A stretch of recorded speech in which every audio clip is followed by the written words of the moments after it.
محترم ناظرین السلام علیکم۔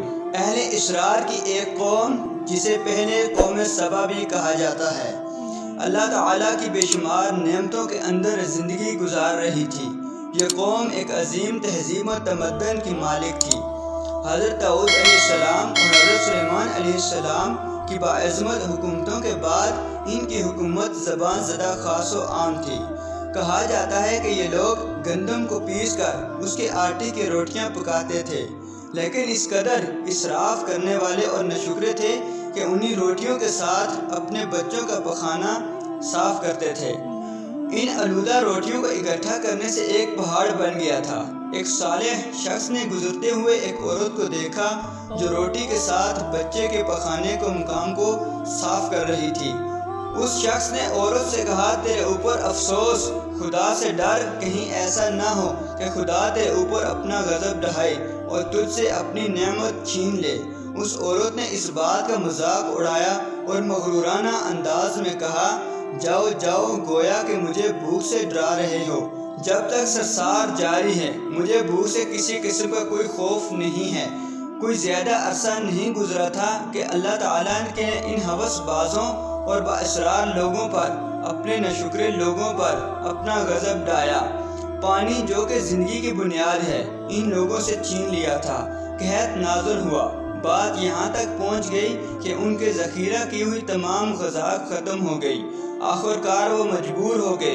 اتنا زیادہ قحط پڑ گیا کہ انہیں وہی آلودہ روٹیاں جو ان لوگوں نے اکٹھی کر کے پہاڑ کی مانند ڈھیر لگایا ہوا تھا، اس روٹیوں کو کھانے پر مجبور ہو گئے، بلکہ وہاں سے روٹی لینے کے لیے صفیں لگنا شروع ہو گئیں، ہر کوئی وہاں سے اپنے حصے کی روٹی لے سکے۔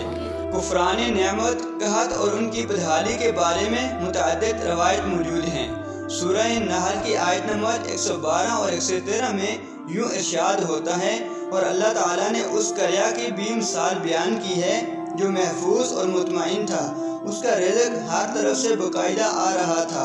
اس قریہ کے رہنے والوں نے اللہ کی نعمتوں کا انکار کیا تو خدا نے انہیں بھوک اور پیاس کا مزہ چکھایا، صرف ان کے اعمال کی بنیاد پر جو وہ سر انجام دے رہے تھے۔ اور یقیناً ان کے پاس رسول آیا تو انہوں نے اس سے ماننے سے انکار کر دیا، تو پھر ان پر اللہ تعالیٰ کا عذاب آیا کہ یہ سب ظلم کرنے والے تھے۔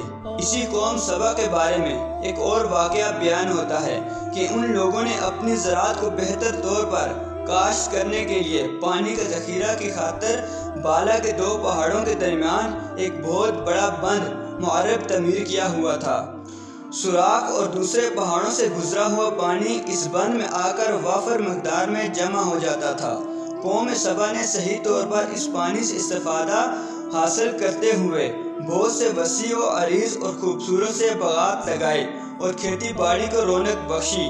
ان باغات کے درختوں کی شاخیں اس قدر لدی ہوئی ہوتی تھی کہ کہتے ہیں کہ اگر کوئی شخص ٹوکری لے کر ان کے نیچے سے گزرتا تو پھل خود بخود ٹوکری میں گرنا شروع ہو جاتے، اور چند لمحوں میں، قلیل وقت میں ٹوکری تازہ پھلوں سے بھر جاتی۔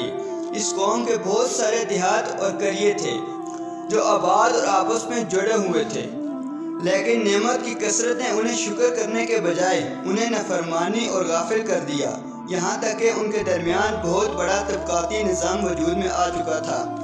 ان میں سے صاحب اقتدار لوگوں نے کمزوروں اور ضعیفوں کا خون چوسنا شروع کر رکھا تھا، یہاں تک کہ ان لوگوں نے خدا سے ایک غیر ضروری بات کہی جس کا ذکر سورہ سبا کی آیت نمبر 19 میں ملتا ہے۔ انہوں نے کہا، خدایا ہمارے سفروں کے درمیان فاصلہ زیادہ کر دے۔ انہوں نے اللہ تعالیٰ سے یہ التماس اس لیے کیا کہ تاکہ غریبوں، یتیموں اور ضعیفوں کے ساتھ سفر نہ کریں۔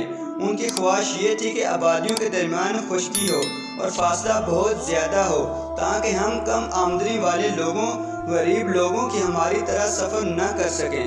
بعض روایت کے مطابق ان مغرور لوگوں کی آنکھوں سے دو صحرائی چوہوں نے معرب نامی بند دیواروں پر حملہ کیا اور انہیں اندر سے کھوکھلا کر دیا۔ ادھر سے بارشیں زیادہ ہوئیں جن کی وجہ سے سیلاب آ گیا اور اس بند میں پانی بہت زیادہ اکٹھا ہو گیا۔ اچانک بند کی دیواریں ٹوٹ گئیں اور اس سے ایک بہت بڑا سیلاب آیا جس میں تمام دیہات، وادیاں، مال مویشی، باغات، کوٹھیاں اور ان کے محل گار تباہ و برباد ہو گئے۔ ان باغات اور زراعت میں سے کچھ بیری اور پینوں کے درخت جھاڑیاں بچی تھیں، پرندے وہاں سے کوچ کر گئے تھے، جبکہ الو اور کووں نے قوم سبا کے کھنڈرات میں اپنے گھونسلے بنا لیے تھے۔